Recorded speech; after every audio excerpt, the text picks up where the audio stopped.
I came to the knowledge of Christ as a young child, and I accepted it as the truth for several years. And then as a teenager, all throughout my teenage years, I had started doing things I shouldn't do, like drinking, partying, doing drugs. And I still had the Lord in my heart, so there was obviously conflict there. And this one day at work, I was crying out to the Lord, praying to Him, practically weeping about the drug issue.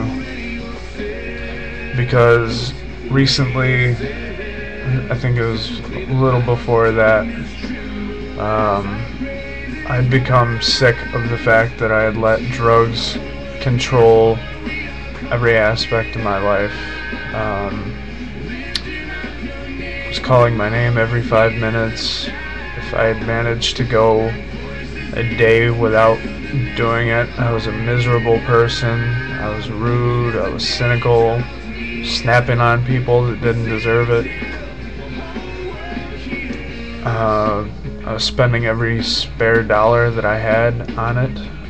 I could have tithed it to a charity or, given it to people that could have used it for food or clothes or to pay bills or for something essential, or, had something to show for it instead of blackened lungs. But it had such a powerful hold on me. And I had decided when I had gotten sick of that I was going to quit. But then I caved about 2 days later. So that day at work, I was crying out to the Lord, I'm sorry I let you down. And, I want to quit. I just need help. I can't do it by myself. And right after that, a forklift driver didn't see me where I was at, and he backed into me. It trapped my foot under the forklift. And at the time, I took that as a sign that the Lord had washed His hands of me. But I know now that was just a trick of the devil, It wasn't the case. So that day, I started to fall away, and was checking out a bunch of other different religions, and about a year or so ago, the Lord put a bunch of good brothers in my path that they love the Lord first and foremost, but they also love me and care for me enough to share the love of Christ with me and buy me a Bible, fellowship with me, get me into the Word, and they definitely planted seeds, I was starting to open my mind up to going back to the Lord, and the night that really made it happen made me see. My wife asked me to go get a money order for the rent for the month, and I bought the money order, and instead of putting it in my wallet, I put it in my pocket. In the course of the day, I had thrown out the money order because I had other scrap papers in that pocket. And when I had realized what I had done, I told her, and she freaked out, obviously, because the rent was due the next day, and we didn't have any money to pay rent over again.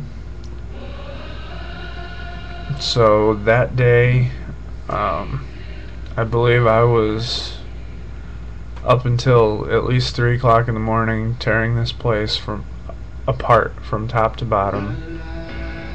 And, you know, looking in the same places I had already searched 5, 6, 7 times over. And all in vain, obviously, because it wasn't here. So I remember at the end of this, at the end of that, I broke down. I just totally a mess. I cried out to the Lord, I can't take this, you know, it's too big, please take this from me. I told him, you know I'm an idiot, but please don't punish my wife and kids for my stupidity, you know, this is their place. And within very few hours, I made a call to Walmart, which is where I bought the money order. And I asked them if there was anything that could be done, you know. And before I could explain the whole thing to them, they interrupted me and said, were you at Wegmans at all?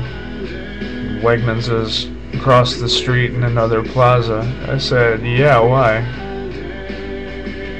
They said, oh, Wegmans called yesterday and said that somebody had turned in a money order that was purchased at Walmart. So I was shocked, absolutely shocked. And I thanked them and told them I'd call Wegmans. I called Wegmans and explained the whole situation. And they said, yeah, somebody turned in a money order. And, you know, I could come down there with my ID and pick it up. And I know some of you might think that's just a coincidence, but it wasn't a coincidence. That was a blank money order. You know, the person that turned that in could have just kept it for themselves, cashed it in, had almost $400 for no effort, you know, just because they were lucky enough to find it that day. But they didn't.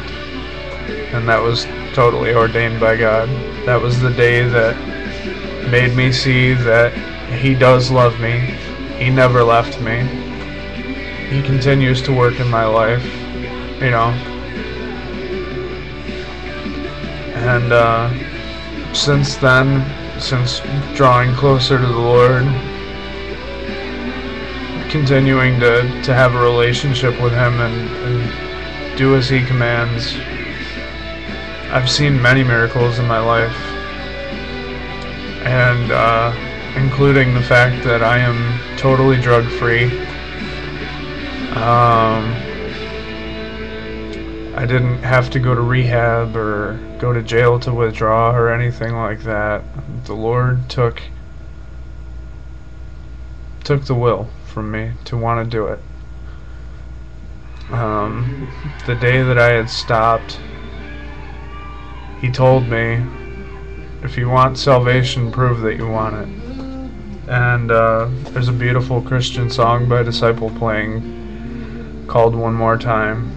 And as that was playing, I burst into tears. And I gave up the bag that I had and haven't touched it since.